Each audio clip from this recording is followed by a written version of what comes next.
We're live on the red carpet. Wow, is this ever exciting? Hi, everybody. It's been a long time. A week, when we started this, we were doing it twice a week, right? Oh, for a long time. Yeah, Mondays and Fridays. And then I just got burned out. I guess that's what it was. Because 2 days a week, for a show with intensity and with heart and the unfilteredness of all the comments and not worrying about any retribution from the CRTC, your boss, Rogers, Bell, or any of those people. There's I put a lot of pressure on myself. No, it's a lot. No, twice a week was heavy duty, and then now we have it down to a sweet science, as they say. Yeah. I'm going to tweet this YouTube link at you right now. Thank you. And then I'll tweet it out, and it's all very exciting. So yeah, we got a really good show today, folks. We're going to start the podcast in a couple of minutes. I don't know about you, but I've had 4 or 5 screens going at a time. JAYS, Raptors, Leafs are on here. Masters over there. What else to go? Trade deadline. I think they should do a week's worth of trade deadline shows, because once the trade deadline day comes, there's all the trades have been made pretty much. I just think they should do a week of it. In fact, I think I heard somebody refer to on TSN that it's trade deadline week. Right. It used to be, it's your birthday. No, it's your birthday week. Because not everybody can see you on your birthday. Right. That's what it's like with the trade deadline. Trade deadline week. Because they always start well in advance. I don't know who the Leafs need. Maybe we'll talk about that on the show. And we're going to ask you right now for your comments, opinions, suggestions. Since we're live on YouTube, we can be interactive. We could, if we wanted to, I think, Mike, actually phone people or take phone calls. Do you have that capacity? Yeah, we could totally take multiple calls. Like we give them a toll-free number, or we give them your number. We'd have to give them my number. This is the cable. I just connect my my phone to the board here via this cable here, and we could have a channel that's just my phone. Yeah, we could take calls, or we could. I mean, it's up to you, but we could. But we could take calls, people, right? Yeah, we wouldn't. Go ahead. Have to censor them. Like you wouldn't need to be the producer saying, "What would you like to talk to Mark about today?" What is him? Right, that because on radio, the screener would pick up the phone. Look at me, would pick up the phone. Yeah, screen it.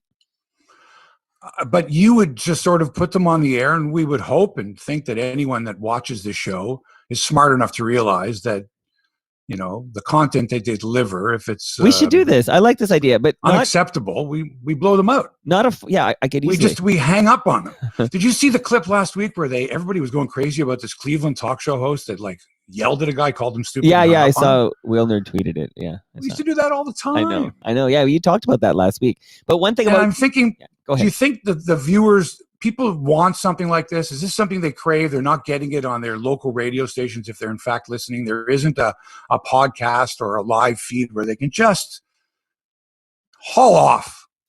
What the fuck is goddamn Charlie Montoya doing?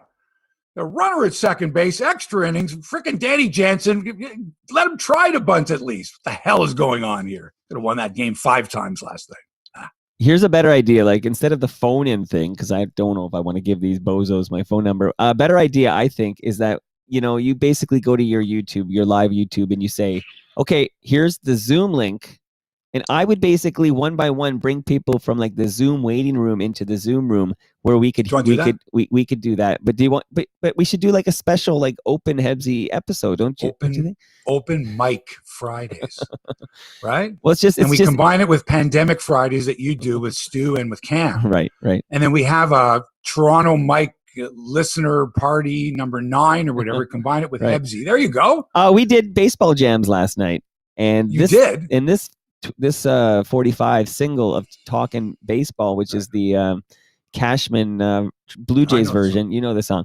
But Ken Daniels sent me this from his personal collection because he was getting rid of stuff and he thought I'd dig it. So he was right. Kenny knows. Kenny knows. Good boy. Okay. What's the best baseball song of all time? A song. Okay, now, when I say that, I'm not talking about Take Me Out to the Ball Game or Willie, Mickey, and the Duke or whatever. I mean a song that they would play at a ball game, or a song that is associated with a baseball movie, let's say, right? That we go, that just fits. Well, the big one is Center Field by Fogerty. That's the big one. John Fogerty. That's so popular. I know, it's cheesy. Mine is I Got Loaded by Los Lobos. That's the song they play when in Bull Durham, they want to get a rain out and they turn on all the taps and the sprinklers Right. in the ballpark at night. They break in. Right. And then they go running the bases, sliding in the mud and all that type of thing, slipping and sliding. And the song they play during that is I Got Loaded. And it's great because they're just running around like a bunch of kids, sliding in the muck and turning the water on so they can get a rain out because they've been slumping, right? You know what we need? A rain out. Everybody looks up at the sky and says, a rain out? What are you kidding me? Right. I can get us a remember rain this. out. Yeah. And you love your Los Lobos. We're literally about to play some Los Lobos. Do the Murray. And they're doing a virtual concert with the Tedeschi Trucks Band. So I'm really looking forward to that. In fact, that's going to be at Art Park in Lewiston, New York in July. So maybe by then, maybe. Yeah, maybe. Yeah, maybe. Especially since, well, I saw some news from you on social. But one thing about Los Lobos, my favorite fact about them is that they have a #1 song and they don't have any other song in the top 40. That's right. And they're the only, and their #1 song is the only song that's not theirs. They didn't write it. They, of course, it's a cover. Yeah. It's a cover. That's for sure. And it's, I believe, the only #1 song that's sung entirely in Spanish that was #1 in the United States. Yeah, I'm wondering if Despacito ruined that fun fact. I don't know. I have to check. Maybe because Despacito I'm not went to positive of that. But Or they held it for a while there anyway. Yeah, ready to start the show? Yeah, let's do it. Okay. Here we go. Very exciting. Very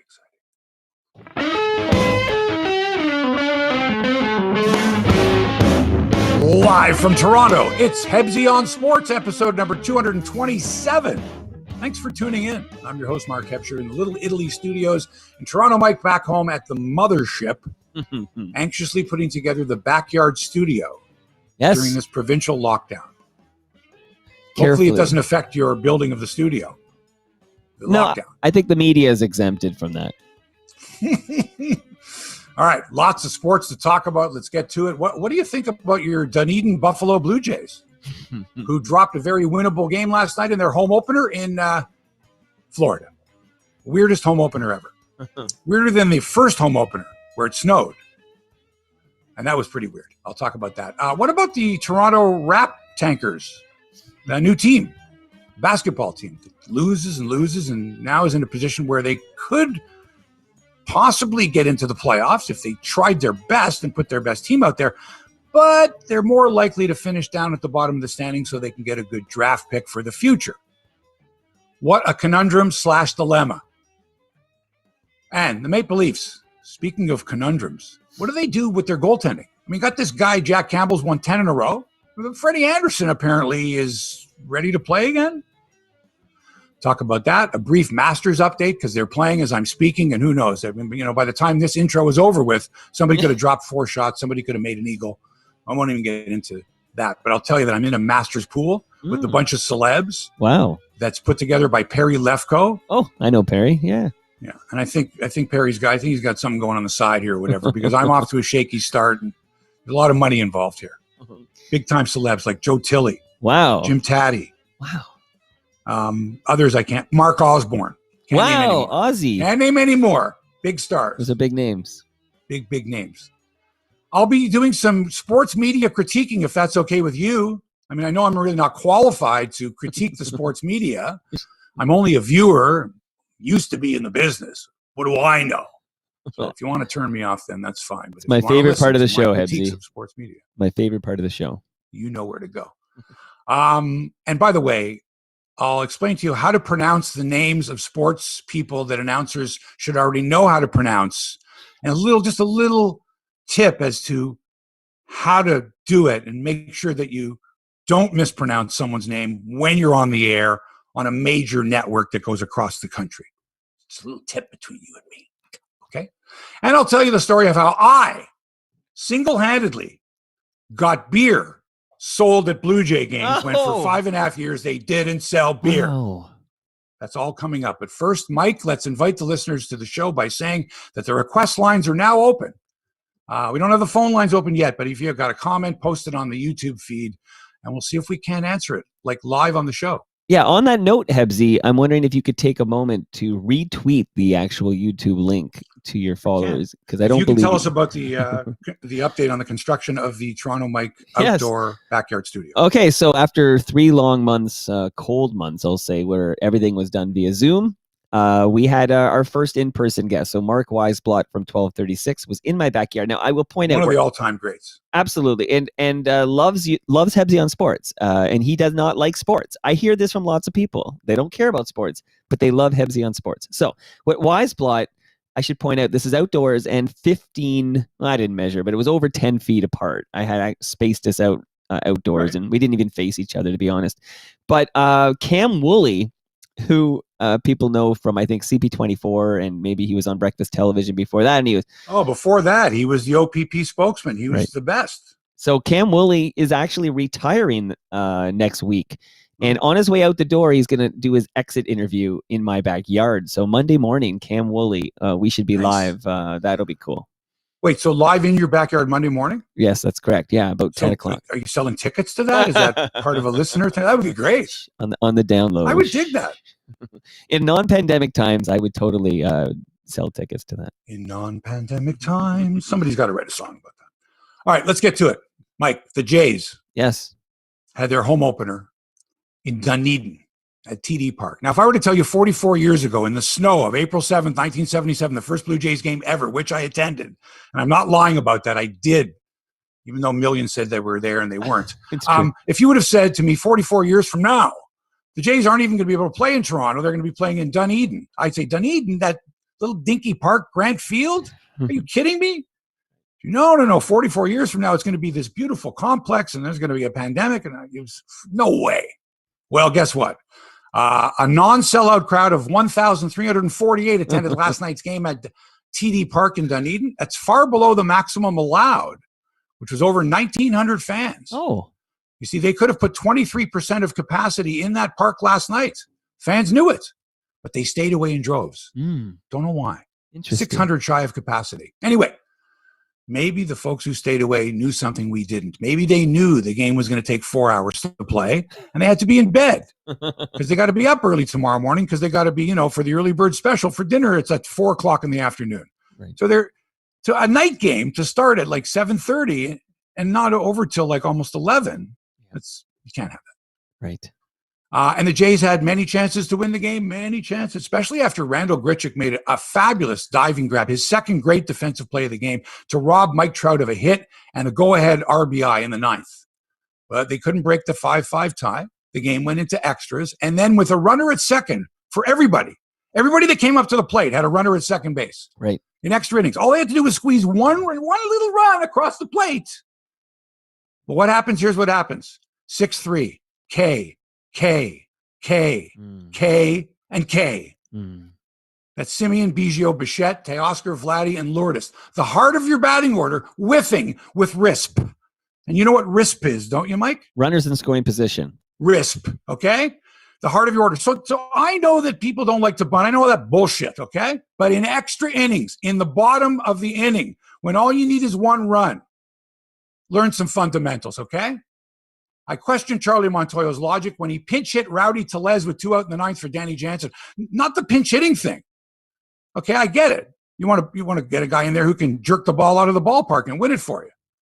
But and he worked a walk, and good for him. The dude was 0 for 16, poor Rowdy. He could have been swinging at shit. Instead, he got on base. Now the question is this. Do you put on someone like Jonathan Davis as a pinch runner, hope that he steals second, and then scores on a single by Marcus Semien? Or do you say, let's leave Rowdy there for now. Let's see what happens. If he gets to second on a single, then maybe we pinch run Jonathan Davis. But he didn't. He put Davis into pinch run, which was a head scratcher, and because Davis should have been the ghost runner to start the 10th inning at second base. Right. But instead, now he's at first base, and he gets picked off. He gets picked off first base. Second time this week that Jonathan Davis has made a bonehead base running mistake that cost the Jays a run and maybe a win. Remember, he tried to steal third with 2 outs the other night? Yep. And Buck Martinez says, unless you're 100% positive that you could steal that base, you don't try to steal third with 2 outs. You don't take the bat out of Marcus Semien's hands. Right. Anyway, did it again. So the Jays are lacking in simple fundamentals. This is a key point. I'm going to hammer this one home until you go, finally, fuck it, Hebsy. I can't listen to you anymore. Not that bad.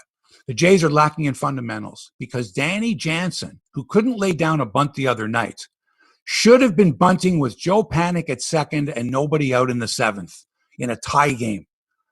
Okay, Panik leads off with a double.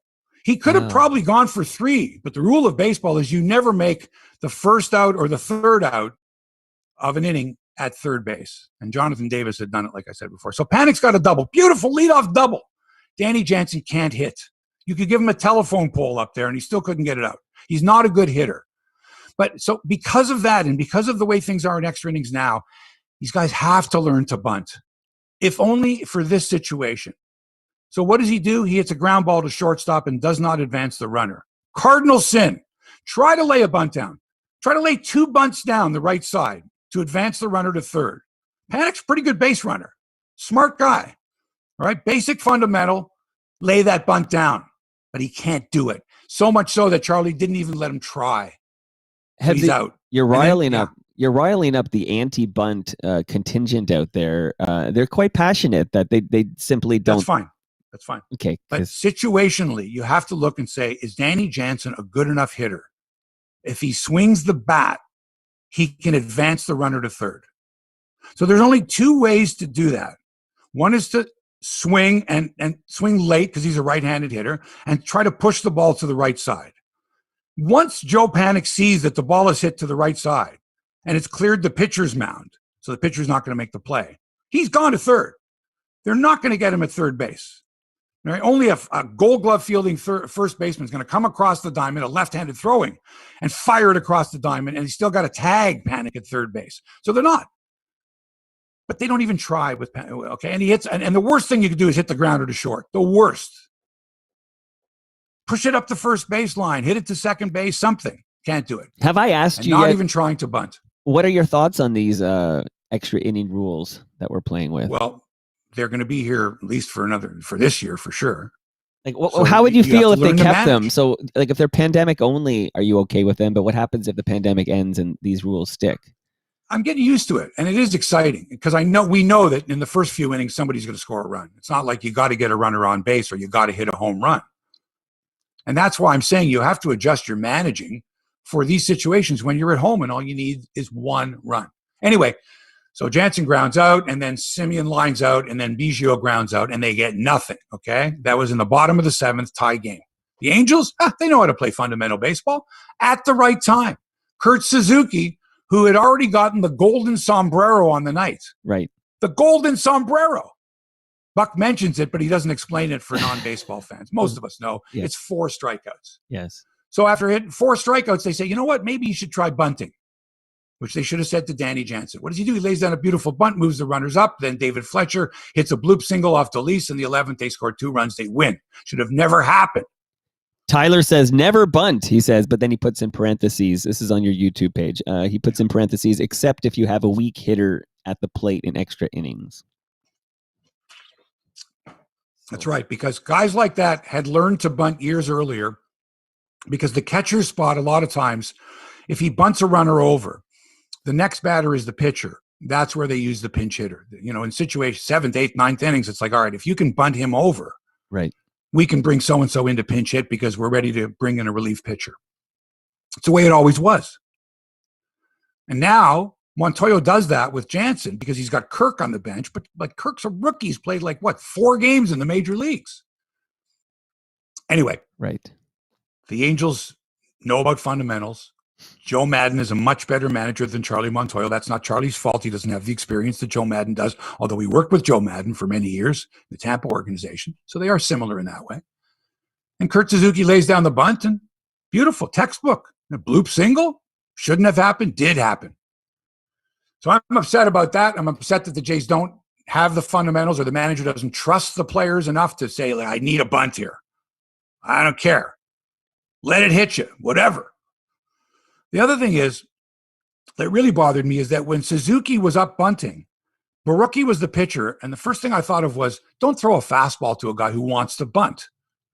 Throw the change, throw a curveball, throw something that has some movement. And any major league player will tell you it's much tougher to bunt a curveball or a slider when you're looking to bunt. Because if you offer and you miss, that's a strike. Even if the pitch was out of the zone, if you offer at that, throw him a curve, throw him something that's hard to bunt. Don't throw him a cookie that he can lay down a beautiful bunt with. It's another thing. Hey. Indeed. While I'm at it, what's up with George Springer? Mike, why do we get these guys, the big hype guys, we can't even see them play because they're hurting themselves in spring training? I've been to spring training before. How hard is this guy working? What's he doing to get hurt twice during spring training? Not even a game. An oblique? What did he do? Swung too hard? Do PGA professionals do this? Brooks Koepka, I swung too hard. My rib. No. Spring training is to get in shape for the season. What the hell is George Springer doing? Okay? An oblique, he must have fallen on his wallet or something like that. and then a low-grade quad strain while running the bases?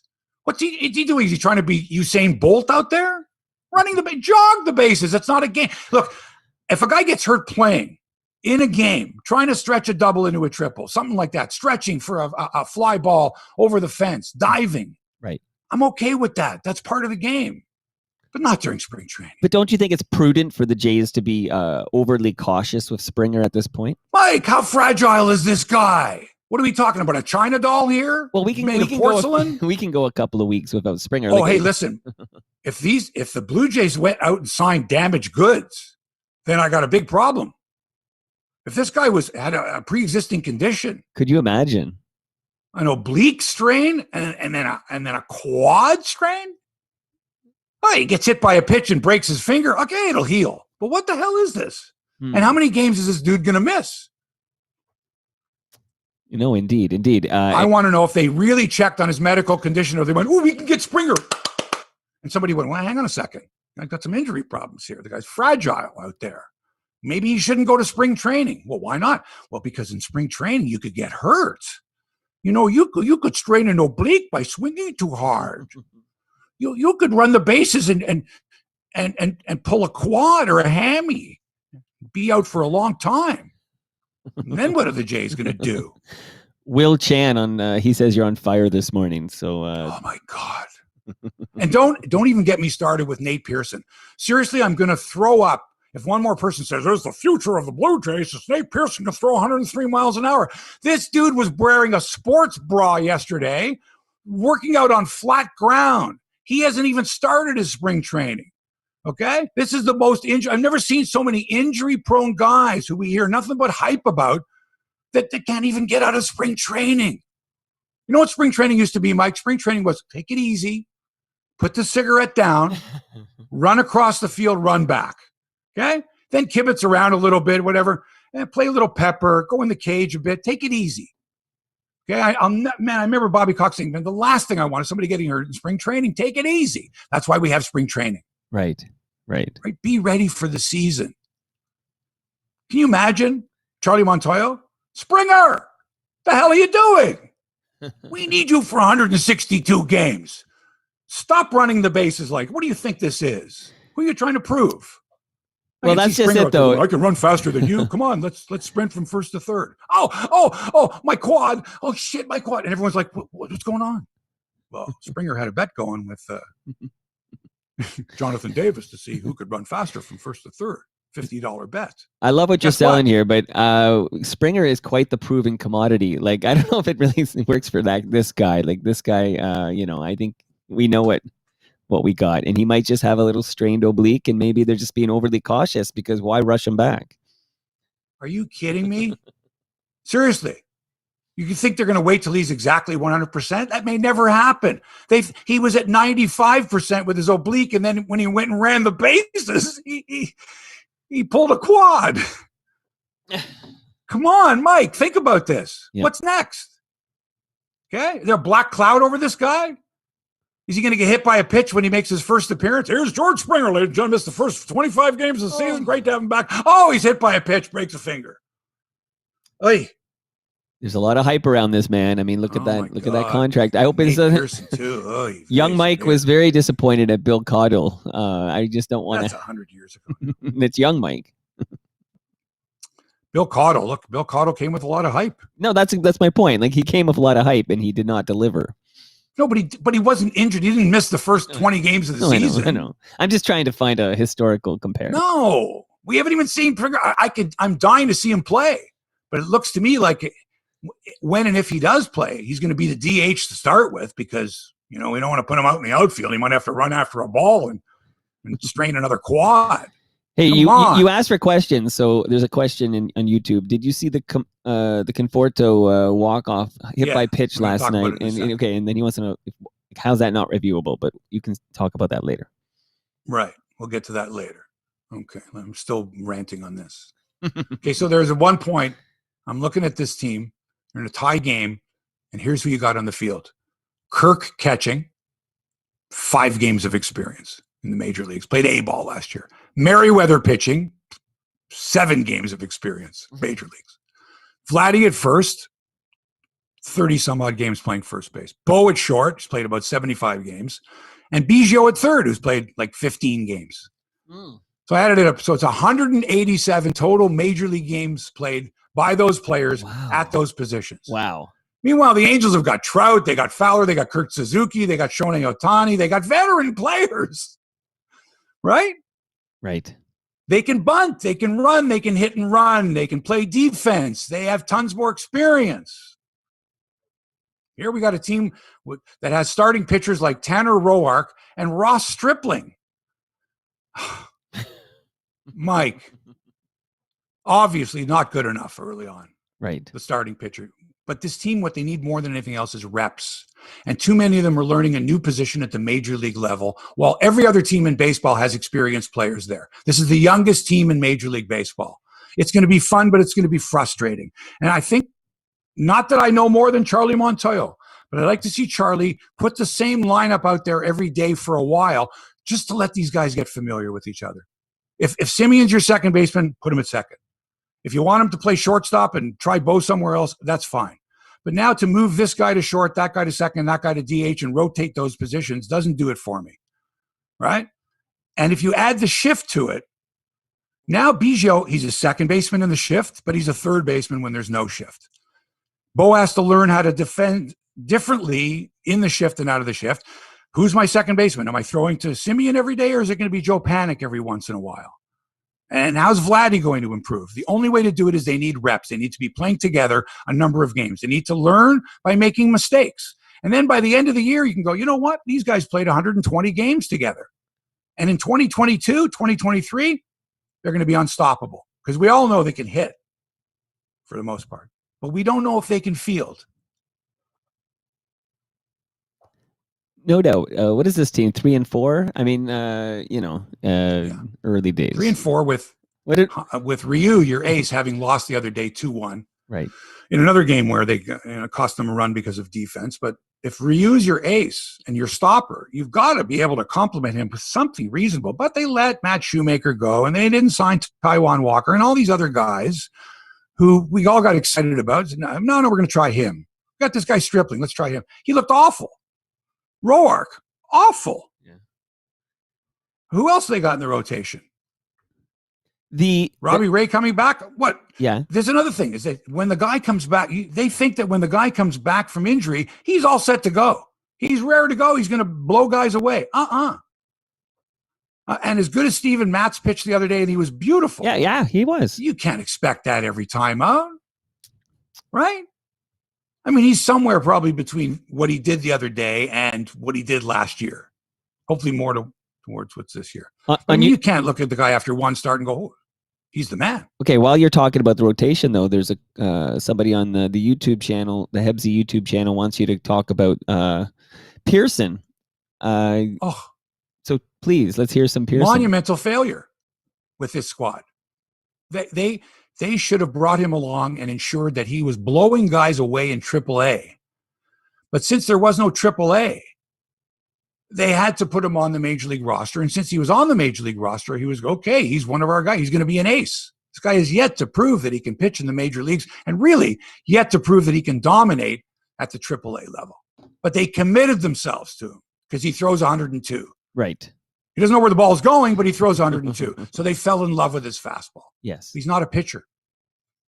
Okay, I had And Will. obviously, there's something wrong with his mechanics, or he wouldn't be throwing off flat ground Right. months after he should have been in top shape. So what's the problem?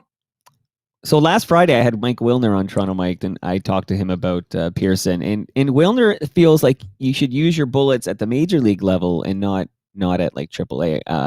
Like What bullets? Show me the bullets. He says I think this is fact, that Pearson he's still the top ranked starter, not in the majors. I don't know how they phrase that, but that he's the number one prospect, I think, amongst pitchers. Mike, prospect. Yeah, How right. old is a prospect? He's going to be 24. Right. Let's look at the experience he has in the majors, in the minors. He hasn't pitched much at all. Honestly, to think that he's going to be remotely successful against major league hitters is a pipe dream. Honestly, the hype that surrounded this guy, he's done nothing. He's not proven that he can go out there and get batters out, or he has any command of the strike zone. 103 or not. Dial it down to 99, like Koufax did. Maybe you'll find the plate, become a dominant pitcher. And maybe I'm completely wrong. Maybe they know something I don't know. I hope so. Maybe they're going, this Hebsy, we're going to stick it up his ass. We're going to show him and everyone else how great Nate Pearson is. As soon as we take that sports bra off him and let him pitch off a mound, you'll see. Once he starts getting Florida State League hitters out with regularity, you watch. We're going to add him to this team.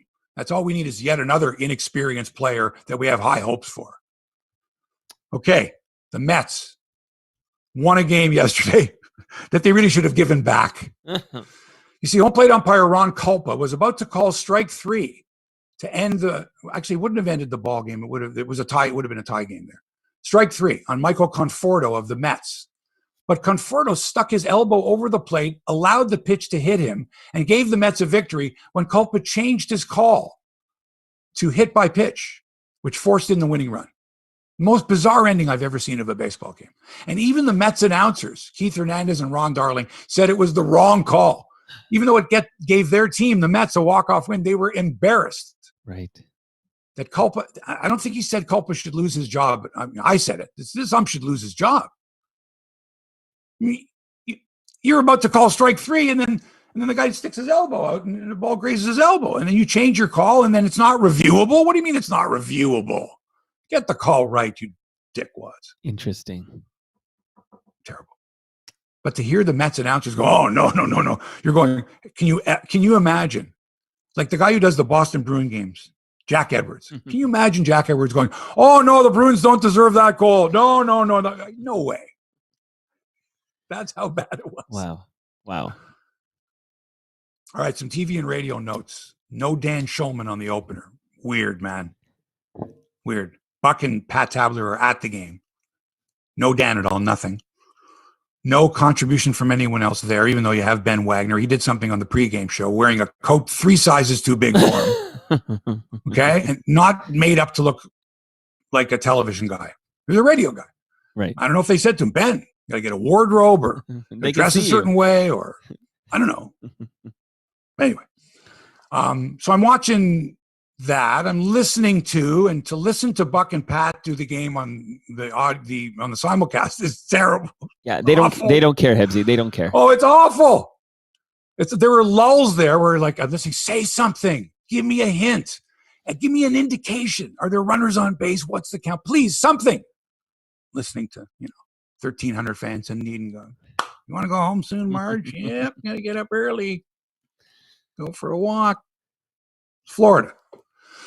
Anyway, so I was frustrated with that, but I understand that the cheapskates at Rogers are, not prepared to offer a radio broadcast. It's going to be agony. Terribly frustrating. Now, we were warned about this, so home games. I don't care. Even so, aren't going to have Come on, Schulman. give me some idea. Oh, I know. I'm referring now to the fact we had, Buck and Tabby instead of Dan Shulman. So Dan Shulman's only doing road games from his Toronto home.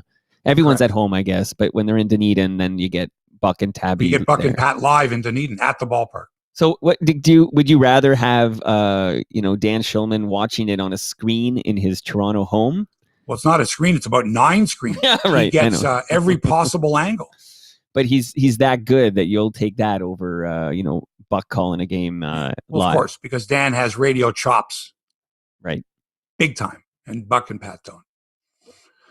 Anyway, then there was this other thing too, where Hazel Mae does an interview with Vladdy Jr. Now, first of all, I would not want to be in the media business having to cover a team from a distance, not being able to be in the same room with them and still be able to do a decent interview or whatever. So I give them a lot of credit, but they really overproduced this interview where Hazel sits down on a director's chair with lights, Klieg lights in behind, nice set. Right. And Vladdy, of course, is in a monitor somewhere, down in Florida. And she's asking the question in English as if he understands English. Do you know what I mean? Right. Hey, Vladdy, you told us about your daughters and stuff like that. And it's good. Look, it's casual. But you know that Vladdy is listening to this and he's not going to answer her until the interpreter goes in Spanish, this is what Hazel was asking. Right. And so they make an edit and then you hear his answer in Spanish right after she has asked the question in English. That's good editing. Sure. But it just, I don't know. It's not the same. Even if she was sitting in the same room with him and she asked him the questions, he could probably tell by her tone, probably understand some of the words in English and get the vibe of the interview. But when you're sitting looking at a monitor, you're looking at a screen somewhere and someone's not there, that's a tough thing to do. So I watched it and I said, I don't know. It was interesting, but at the same time, I think they could have done something else, than a straight interview that had to be edited because there was an interpreter involved. On that note, how do you care if Vladdy, works on his English? I do. That's important to you, right? You want him to. Is that because he's playing for a team based in Toronto, which is primarily? I guess English is the. I know we're a bilingual country, but Toronto's primarily English. No, it's more than that. It's a respect. If I were to be in the Dominican Republic, I would do my best to learn Spanish. Not so much that I would be comfortable in front of a television camera and microphone to speak in Spanish. That I understand. But enough so that you would give the indication that you were trying out of respect for the people that are watching and listening. Now, I think Vladdy has not a command of the English language, but enough to get by if he wants to. Right. His father was exactly the same. Never learned to speak English or French to my knowledge. Got by with what they call pidgin English. And I think Vladdy's the same. I think he can communicate with his teammates in the dugout. Baseball's a universal language. But I would hope that he would put some effort into learning. But I don't think besides baseball, Vladdy is that type of a guy. Do you know what I mean? Well, Brian is suggesting that it's all an act and that, father and son can speak English fluently, but they just haven't bought into. Not fluently. No, they can Not even speak father? English. Okay. But let me ask you a question, Mike. Sure. Would you feel comfortable speaking German to your German audience if you knew pidgin German, but that's it? Or lay German? It's a tough question to answer. It all depends on how much I knew. So it's tough to answer, but. Look, my French, I was, 75% bilingual when I worked in Montreal. But I was never comfortable enough, unless I had written it out in advance and practiced it, to speak, in full sentences with, the proper inflection, et cetera, in French. I did it once at an event where I had to be bilingual. So, hi, ladies and gentlemen, and then, félicitations, mesdames et messieurs. And I thought I pulled it off pretty well. Right. But you could tell by those who spoke French, there was like, Mark, we all, nice try. It was a nice try. I'm sure they appreciated the effort, though. That's it, the effort. And I think that's what I'd like that from Vladdy. Yeah, and again, we're as pointed out on your YouTube page, Edwin did the same thing, right? Edwin was never comfortable. Guys did. So look, I remember talking with Emilio Bonifacio. Mm-hmm. And his English is very good. Okay. But he would prefer, if he wanted to articulate his thoughts, to do it in Spanish. It's a comfort thing. Right, because when he does it in English, he thinks about the words he's using. They may not be the appropriate words, but he would hope that his inflection or whatever would make up for that. Okay, we know what he's saying here. And that's really what it comes down to. We understand what he's saying. Right. And one last thing I want to give, Dr. Hockey is on your YouTube page. Just he can't believe Rogers is going to go through with this radio simulcast thing all season. He says it's crap. It's going to be a 1-year thing. Guaranteed that next season, if they're back in Toronto, and let's hope that they are, there will be a dedicated radio team. And I think even now they're looking at the other guy or maybe the two guys and attempting in some way, shape, or form to get those two people together to see what the chemistry is like. Because we won't stand for it. We just won't. Okay. By the way, I wanted to not apologize, but I wanted to make note of John Axford's appearance yesterday on the desk. When he did the first game, I didn't like his presentation, but I like it now when he's gripping a baseball. When he's sitting on the desk and he's actually holding a ball, he is so much more demonstrative, so much more articulate, so much more relaxed. Okay? So let this be his Linus blanket or whatever it is. But don't put John Axford on the air and have him look at a camera and try to explain something unless he's holding a baseball in his hands. For now. Right. He's so comfortable. He's explaining the grip. He's using it to gesticulate. You got it? This guy's held a baseball in his hands for how many hours of his life? Come on, it's natural. Right. And when he's got a baseball in his hands, he knows what he's doing. He knows what he's talking about. So that's I like John as a pitcher. Seems like a very nice guy. Sure. Here's how you get him over the nervousness. I mean, he doesn't have experience. It's not like he was a minor league, he worked in television or he was, he's comfortable talking in front of a camera. Sure, when you ask him a question, but when you're on a desk and you're looking at, a blank, canvas there, he kind of has the deer in the headlights. Anyway, keep it up. Producer, Jamie, Joe, guys, John is great when he's got that ball in his hands. There you go. A little tip from me. All right. Before we get to the Leafs, let's talk about the Masters, which is going on right now. I have no idea. I'll check it out later on. I spent way too much time watching the Masters yesterday. Wasted my day. Perry Lefko, the fine journalist, has a Masters pool going. All right. $10. He's got I think 50 entries, so like $500 or something close to that for the winner. And then other people are kicking in other prizes, winner take all. So you can pick any 4 players, and whoever has the best, aggregate score wins. Okay. So I got Jordan Spieth, Justin Thomas, Brooks Koepka, Rory McIlroy. It was awful. Not looking good for me. But if you had Justin Rose in your pool, you're sitting pretty because he fired a 765 in the opening round to take the lead. But there's nobody in Perry's Masters pool that has Justin Rose. Interesting. Yeah. As you know, the real tournament doesn't begin till the back 9 on Sunday. I mean, the rest is just you're jockeying for position. Canadian Mackenzie Hughes finished at even par after the first round. Corey Connors was at a +1. A smattering of patrons at Augusta National, socially distanced. And surprisingly, or not surprisingly, Mike, TSN has a whole crew down there. And as pointed out on social media, they had posted a picture of the crew, I guess at their rented house in Augusta on the front porch. Right.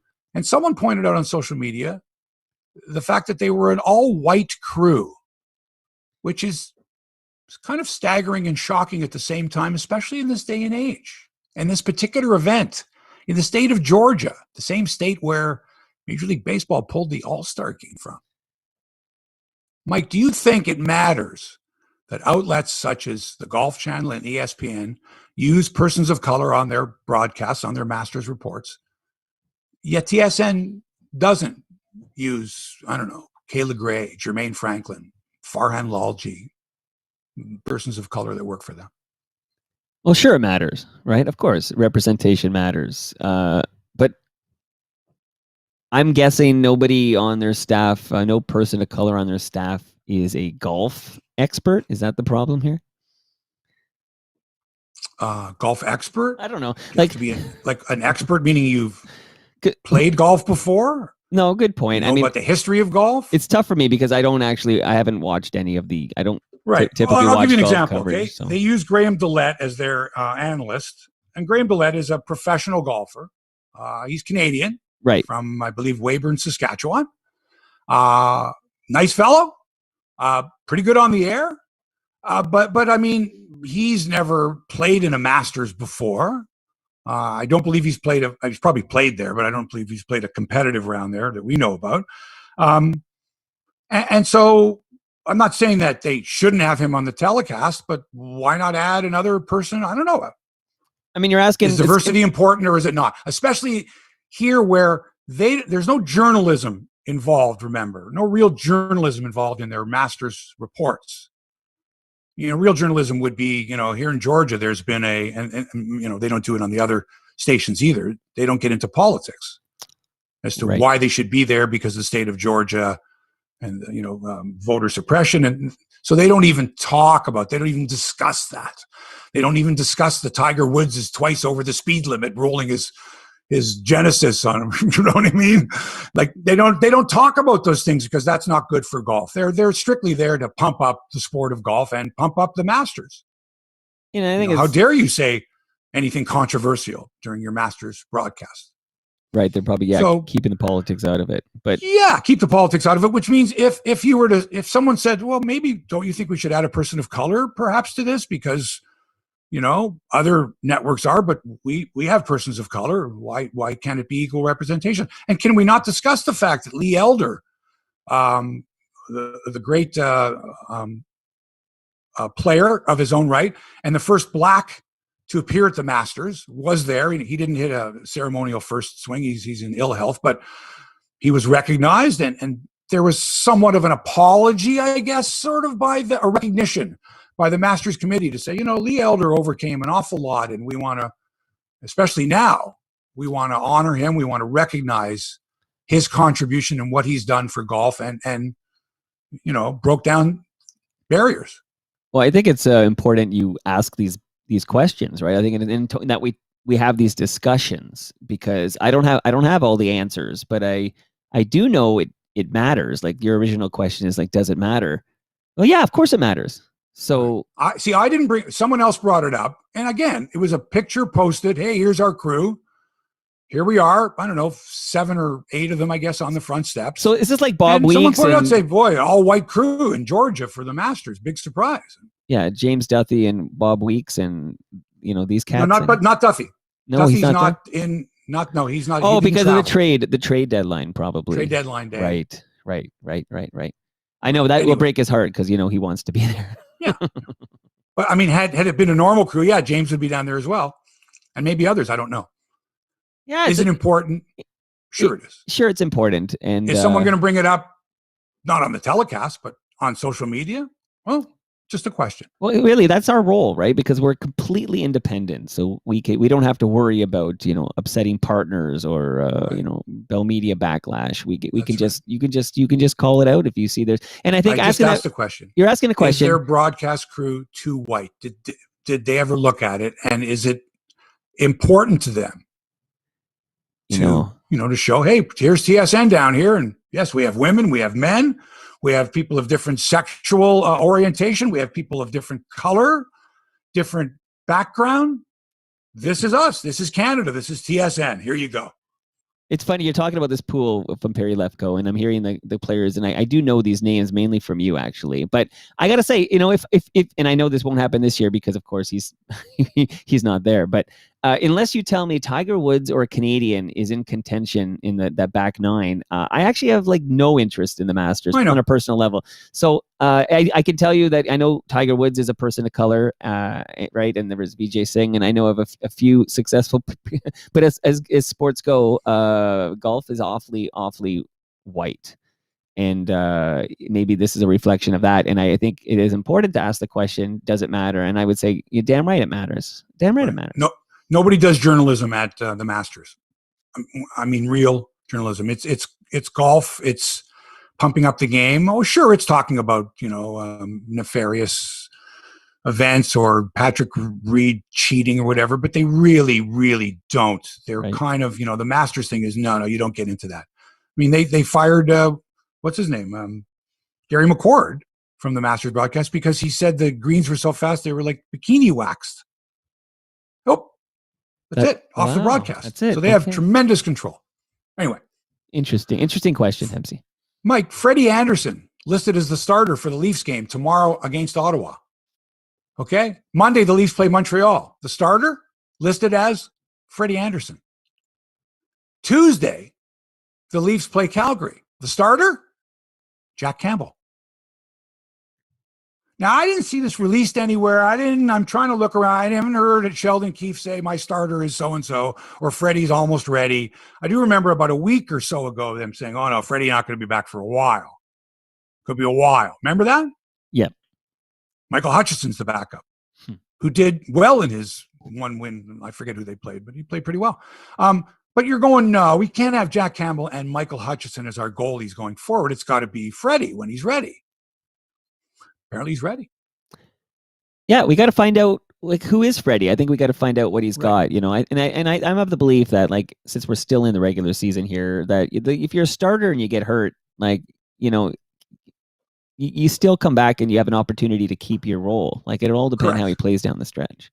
This is the proper move by Coach Sheldon Keefe. Okay, his squad's got a 5-point lead atop the division over Edmonton. They got a game in hand on the Oilers.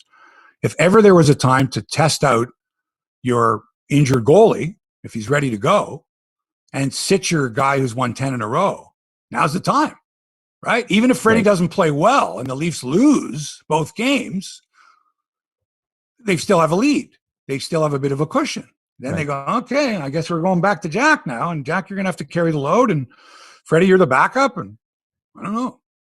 Yeah, let's find out who you've got Freddie to get him is. in there. You've got to put him in there now. Yeah, absolutely. Ottawa and Montreal. Absolutely. Let's find out who Freddie is. And then, who you play the hot hand in the playoffs and see how long you can ride that bus. Let's see what kind of a squad you've got.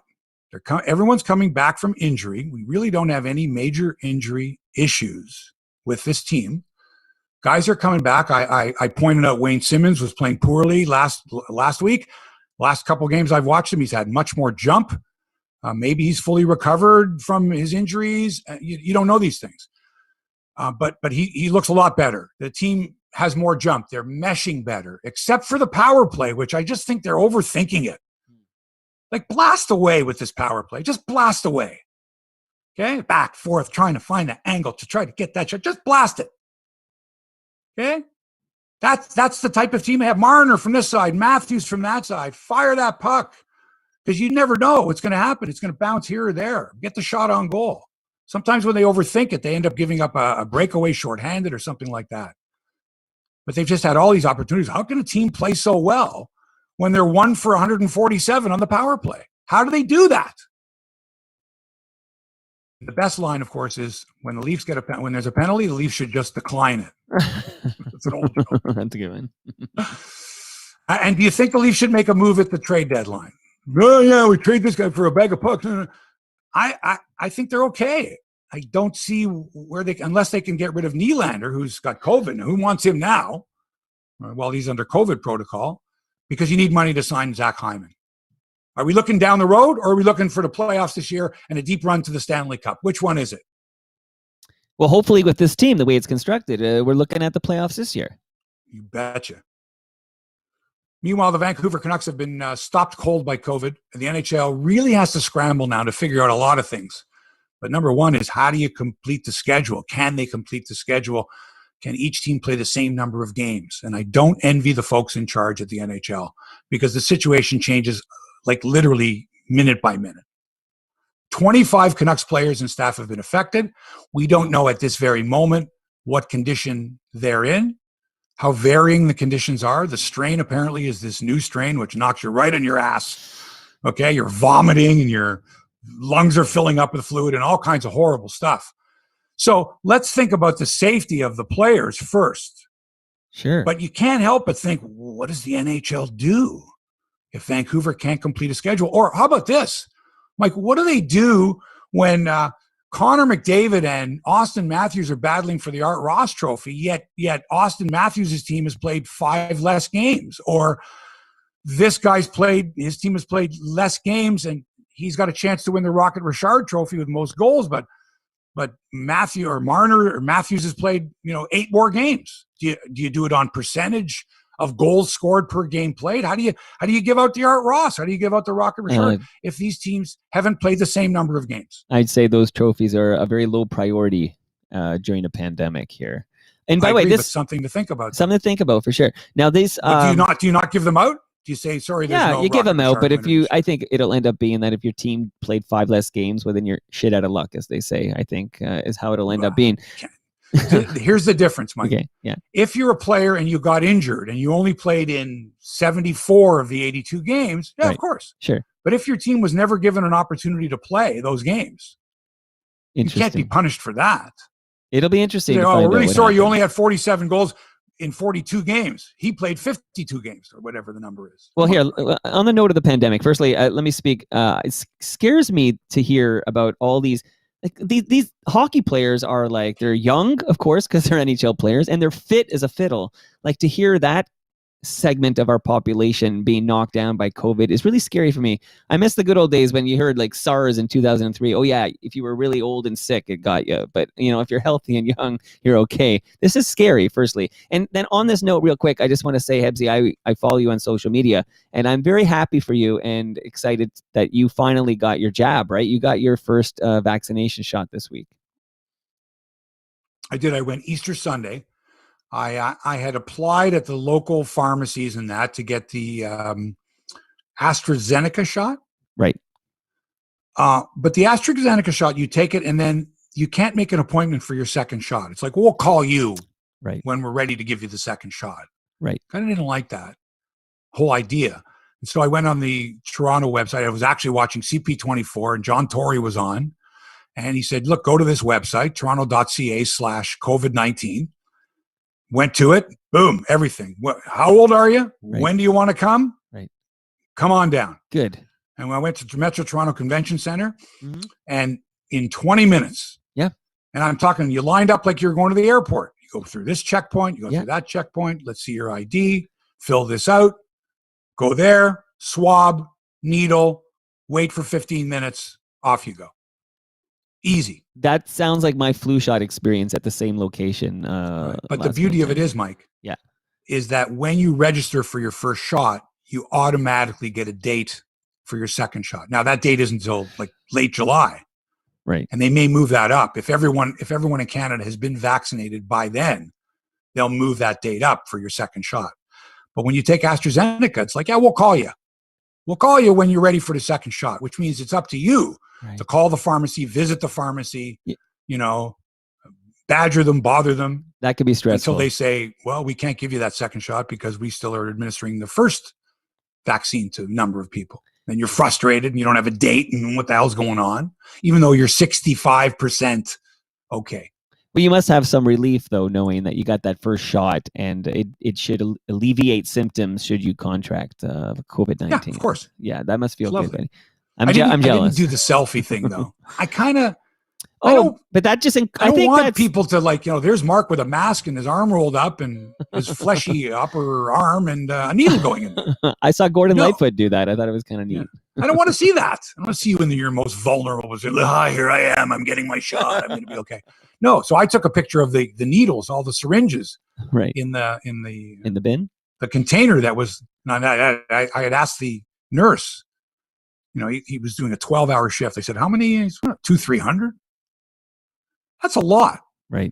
I mean, that's not your just jab, arm, next. That's it's not like that. You sit down, you have to fill out, another form. You have to answer some questions.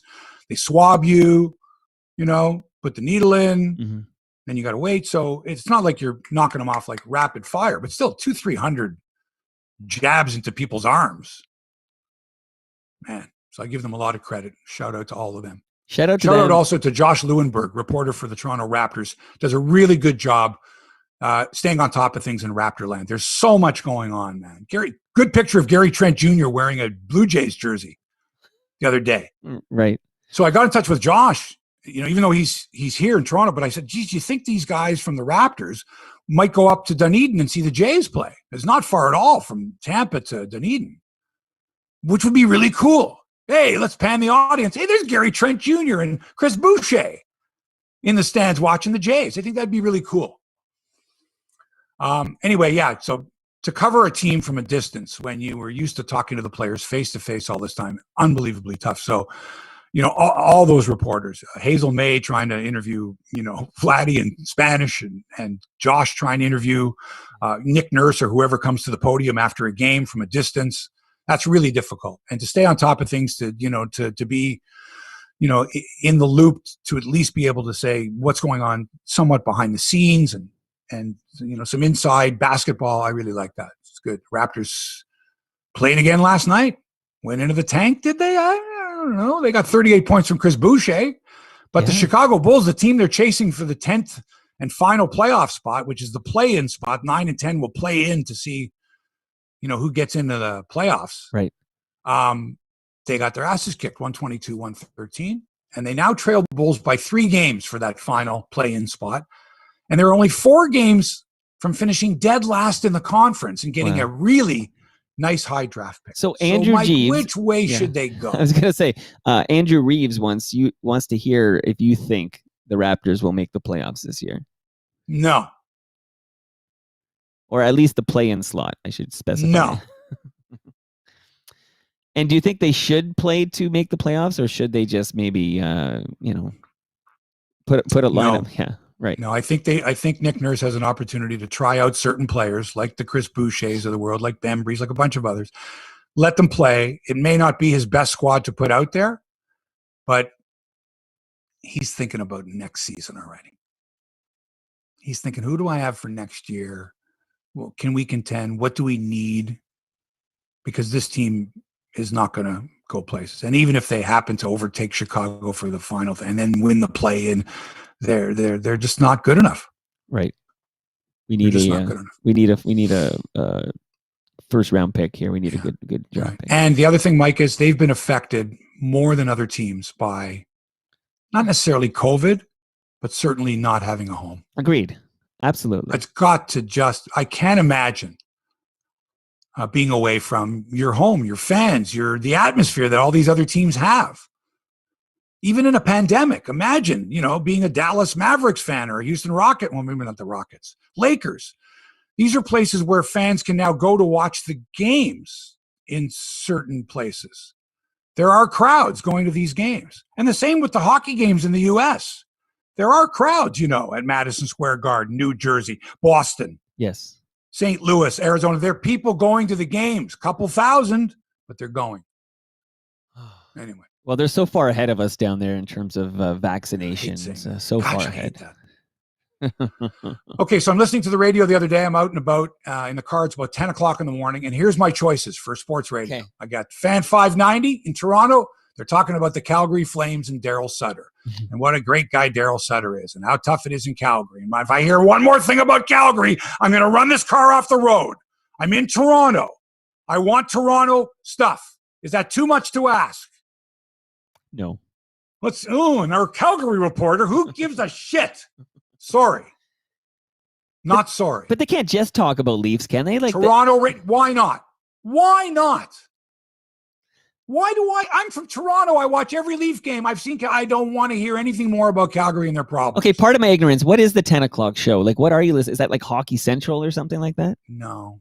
Okay, I don't even know. The host never identified himself. Okay. It might have been J.D. Bunkus. Okay. I honestly don't know. But he's talking to some guy from Calgary. They're going on and on about Calgary. I'm going, this is Toronto. Right. Give me Leafs. Right. Give me Raptors. Give me Blue Jays. Give me TFC. Give me Canadians playing in the Masters for 200, Alex. Give me something. But the people listening to the station are listening in Toronto or are Toronto sports fans, like the people that listen to this podcast. Folks, if I start talking about the Calgary Flames, right, how many of you are going to flip off right now? Right. We're here for the Toronto content. There are podcasts. So what do? I switch. I'm aggravated, and I switch to the other all sports station in Toronto, TSN 1050. It's 10 o'clock in the morning. Mike, Dan Patrick, syndicated U.S. show. I love Dan Patrick. Don't get me wrong. He's great. But come on, they're talking about Mark Few's legacy at Gonzaga. Right. No Toronto content. Nothing. TSN 1050, home of Overdrive, my favorite show. And they can't put some local content. They have to run U.S. syndicated programming and expect people to tune in and go, yeah, I want to advertise on that station because they talk Toronto sports. Bullshit. Get your act together. Or we're going to have to start a radio station here on YouTube. Okay? Right. From 10 till noon every day because the Toronto stations won't give us any programming. That's it. Wow. On fire. By the way, Mike, name the TV sportscaster who called Malachi Flynn Malachi Flynn on a highlight package. Come on. Professional sports anchor doesn't know the name of a player on a team that their station covers on a regular basis. Malachi Flynn with the shot. Danielle Michaud. You think I'm going to answer that question? Get myself in trouble? I want to know the name. Danielle Michaud knows. She knows. Oh, you asked me to guess. I have no idea. She knows Malachi Flynn very well. Right. I have no idea. But someone else who should know better because they're broadcasting on a major national all-sports station. Wow. Doesn't ask the producer. Doesn't ask someone else. If I got this right, is it Malachi? Yeah, that's what it is. Now let's watch and see the mistake. Malachi. Giggle. No. You're not sure? Ask. So How many people out there? How many people are named Malachi? Not that there's a lot of Malachis out there, but seriously. Right. Malachi, that can't be the name. Is this how you pronounce the name? No, it's Malachi. Oh, thanks. I would have said Malachi on the air. Well, you did. TSN? Hey, Mike, you want to get me in trouble? Yeah. Well, you're good. You do a good enough job on your own. Watch all the sportscasts and tell me which anchor would be capable of saying, that's Malachi Flynn with a 3. But saying it like you knew the name. That's Malachi Flynn bearing the 3. Not like, Malachi Flynn? That's a funny name. All right, it was the 44th anniversary of the first opening day in Blue Jays history yesterday. I know millions of people claim they were there April 7th, 77. I was there. Almost got decapitated by a Chet Lemon foul ball down the right field line, a screamer. Wow. And many of us chanted, "We want beer." Right. For a number of years at Toronto's Exhibition Stadium, Prohibition Stadium, Exorcism Stadium, Excrement Stadium, you name it. The mistake by the lake. Terrible ballpark, made worse by the fact that they didn't serve beer. You see, the conservative government in Ontario at the time, led by Bill Davis, was very conservative. Defenders of modesty. What if we let them drink in public? They'll get drunk like those Americans on 10-cent beer nights. This is what we had to go through. Wow. Baseball fans and hockey fans. And wasn't Labatt's an owner? Yes. Think about it. Okay, when this team started, they were the only major league team not to serve beer at the games. Yeah, like Blue Jays is because of Labatt's Blue, right? That's yes. And it was Labatt's Blue Jays baseball. Right. Everything was Blue Jays. All the advertising. Okay, the major sponsor, Labatt Blue Jays. They didn't serve beer. Now, I'm telling you, when I covered the team, I would go into the locker room after the game to do interviews. All the guys had beers and smokes. Every game. Jim Clancy, Tommy Underwood, all these guys all drank beer after the game supplied by Labatt's. They couldn't wait to get into the locker room after the game. The fans, dry as a bone. So for 5.5 years, no beer. Now, when I had a talk show on at that time, 1981, 82, 83, I railed against the government every chance I got. And every fan that called into the show, I said, come on, let's do something about this. We want beer. And the chants were loud for many years. Right. Hot summer day, no beer. And one day I managed to get Bill Davis, who actually listened to the show. He was a fan, the conservative leader for many years. I think at the time he had been there for like a decade as the premier. First premier I remember in my life is Bill Davis. He might have been there. Yeah, he was there for everything. The Spadina Expressway, just tons of stuff. And he was a baseball fan, kind of, right? And I had him on and I said, how can you not allow us adults, 18 plus, responsible people, why not allow us to go to the games and have the beer? And he went through this whole thing like that. I said to you, you have to allow it. You have to. He said, well, what if the fans are unruly? And what if I said, then fine, then turn off the taps. But at least give the fans an opportunity to show that they're responsible enough to go to a baseball game and have a couple of beers. And he was like, well, a couple of, and anyway, it ended up being that in July of 1982, a few months after I, had him on, and I guess the discussions went, at a higher level than that, they changed the law and allowed beer sales at Exhibition Stadium. However, you were only allowed to buy 2 at a time. They were 12-ounce beers at $1.75 a piece, and you could only buy them at the concession stands. Right? Right. They weren't hot dogs, hamburger, not beer. You couldn't sell beer in the stands. Now in Montreal, man, for years, beer. You could grab as many Laurentides or whatever as you wanted from the concessionaires. They always had more fun in Montreal. Down the aisles. Yeah, for sure. But not in Toronto. And what happened was the government said, Davis said, that this pilot project of allowing beer to be sold would be closed at the end of there is going to take place for the rest of the 82 season and all of 1983. And if at the end of the 1983 season, the government wasn't satisfied that the fans were being responsible, they'd rescind it. Can you imagine? So it was like, okay, you can drink beer, but we're watching you. You better behave like adults, or we're going to turn off the taps. That's wild. I think youngsters listening would be surprised at just how, what do you call it, Toronto the Good, like all the no shopping on Sundays and all the different like whatever those are called, the modesty laws. What's the name for these? Anyways, There's a term I'm missing. Yeah. Blue laws. Yeah, right.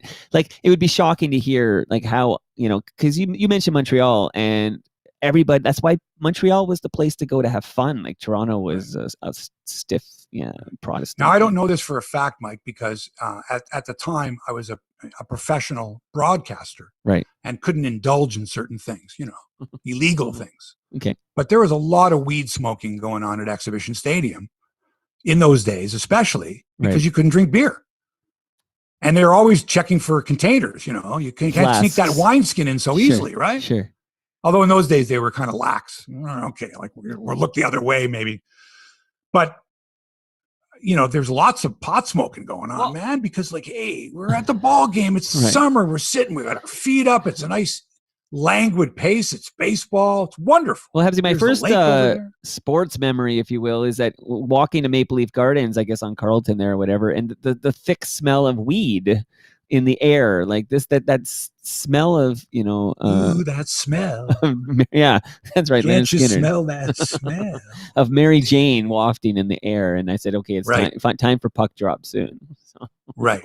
And I still associate the smell. By 5.5 years though, Mike. Yeah. No beer. So good on you, Hebsy, for making that happen. It was bound to happen eventually. But we did a promotion one time called Toronto's Best Sports Fans. I think I mentioned this to you. We sold tickets at whatever the face value was. We got all of section 28, which was down the left field line at Exhibition Stadium, and we got pennants printed up and caps and whatever. And we went out and I'm telling you, we were chanting, we want beer, we want beer, and.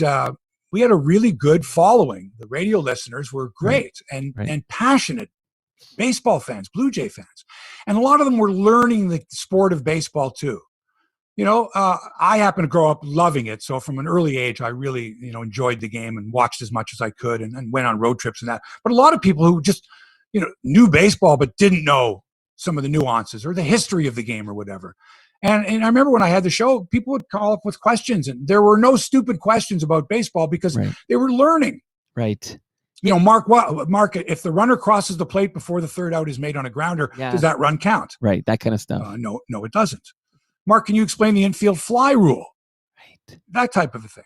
And Mark, can a designated hitter take a position on the field? Well, no, the pitcher would have. So all these things. You came through it naturally, of course, because I remember the story of your parents' honeymoon, right? They went to like 3 major league ballparks or something. They went to Ebbets Field to see the Brooklyn Dodgers, the Polo Grounds to see the New York Giants, and Yankee Stadium to see the Yanks play. Amazing. That's amazing. On their honeymoon. Is that wild? And my mom used to play third base for the Montrose Mice at the Trinity Bellwoods League. Every street that bordered on the north end of Trinity Bellwoods Park had its own baseball team. So my mom lived on Montrose Avenue. She played for the Montrose Mice. Wow. The Crawford Crayfish were 1 block over.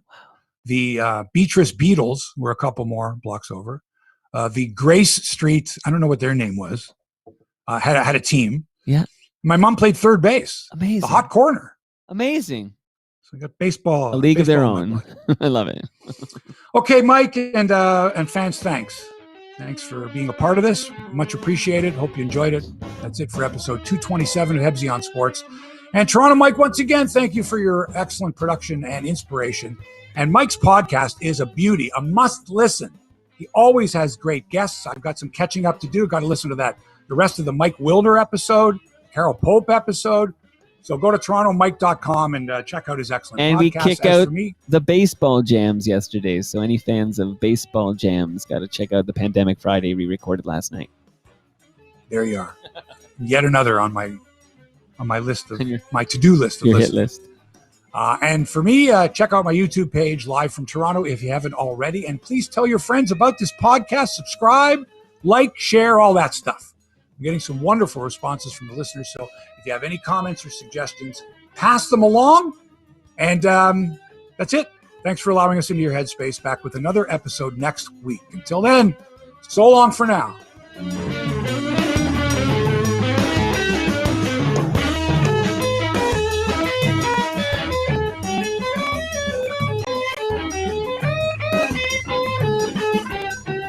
This podcast has been produced by TMDS and accelerated by Roam Phone. Roam Phone brings you the most reliable virtual phone service to run your business and protect your home number from unwanted calls. Visit roamphone.ca to get started. Let me shut down the camera. Oh, and Angela, thanks. Angela and Tyler just wanted to say thanks to us. So thanks for watching and listening, Angela, Tyler, and everybody else. It was a really interesting chat there. So see you all next Friday, 9:20, same channel. Bye, everybody.